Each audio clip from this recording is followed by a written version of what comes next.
part 2 of The Last Little Cat. In the last part we found that the kitten had found a friend. From that day on, the old blind dog and the last little cat lived together. They drank their bowl of milk together. They slept together. And for the first time in its life, the last little cat had milk, warm milk, and milk enough. And for the first time, the little cat was warm, all warm and warm enough. It loved the milk, it loved the warmth, and it loved the old blind dog. And the lonely blind dog loved the little cat. There was love enough for the last little cat in the cage with the old blind dog. And the little cat grew and grew. And the days came and the days went. The man came and the man went. The man owned the kennel barn. And he took care of all the dogs. But as busy as he was, the man came twice a day to bring his old dog his bowl of milk. He came in the morning and he came in the evening. But morning or evening, when the man came and reached up high to slide the bowl of milk into the cage, the old blind dog was mostly asleep. And, tucked down in under the dog's woolly chin, the little cat was mostly asleep. The man never saw the little cat in the high cage. Then, one warm, sunshiny day came the spring. This warm day in spring, the man came in the afternoon to the high cage, long before the time of the evening bowl of milk. The man reached high and took down the cage. He carried it away so softly and quietly, he never woke the sleeping dog. He never even woke the sleeping cat, tucked down in under the old dog's chin. The man never even saw the last little cat. The man carried the cage outside the barn and set the cage in a spot of sun, so that the sun would warm the dog and warm all the stiffness out of him. Then the man tiptoed quietly away. The old dog slept in the warming sun, but the sunlight awakened the little cat. The last little cat peered out from underneath the old dog's chin, and there was the world. The little cat had not known about the world. The last little cat had not known there was a world, except the world of barking dogs inside the kennel barn. Here was the world. Here was the world, but the old dog went on sleeping. And in the world was sunshine and song. Songs in the trees, songs in the grass.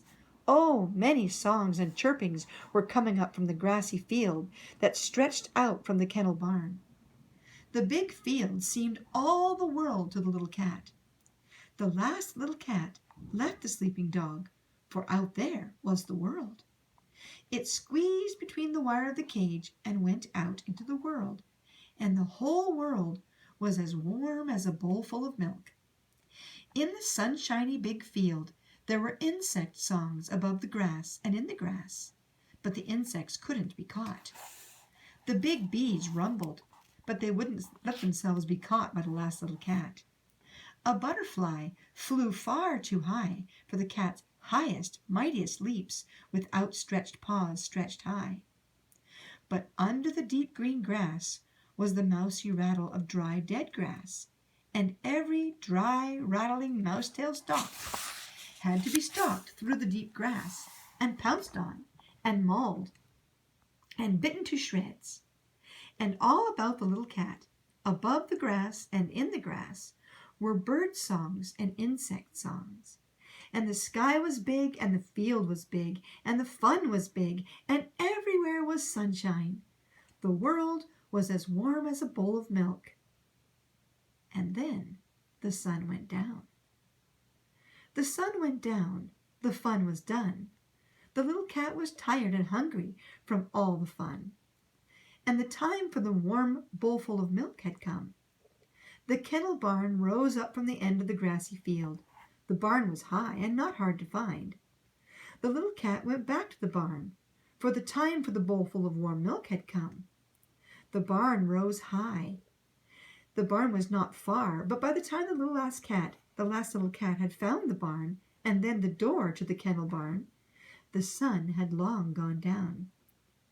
The little cat had found the door, but there was no cage with a sleeping blind dog at the barn door. The little cat did not know it, but when the sun had gone down, and the sun's warmth had gone, and the time for the bowlful of warm milk had come, at that time the man had come, and he had carried the cage and the old blind dog and the bowlful of milk into the barn. Now the sun was gone, and the time for the bowlful of milk was gone, and the little cat sat before the closed door. The door was closed and locked for the night, but the last little cat sat before the thick door. The little cat cried, but no one heard the small cries of the cat. The last little cat sat and cried so long that at last it could cry no more. It still opened its mouth to make a cry, but no sound came out to make the cry. And the time of the bowlful of warm milk was long gone, and the time of the lovely long sleep after the milk, and the time of the lovely warm sun. With the sun gone, the shadows came, and the cold of the evening, and the dark of the night. The world wasn't warm as a bowlful of milk any more. The world had become cold and dark. That's the end of part 2.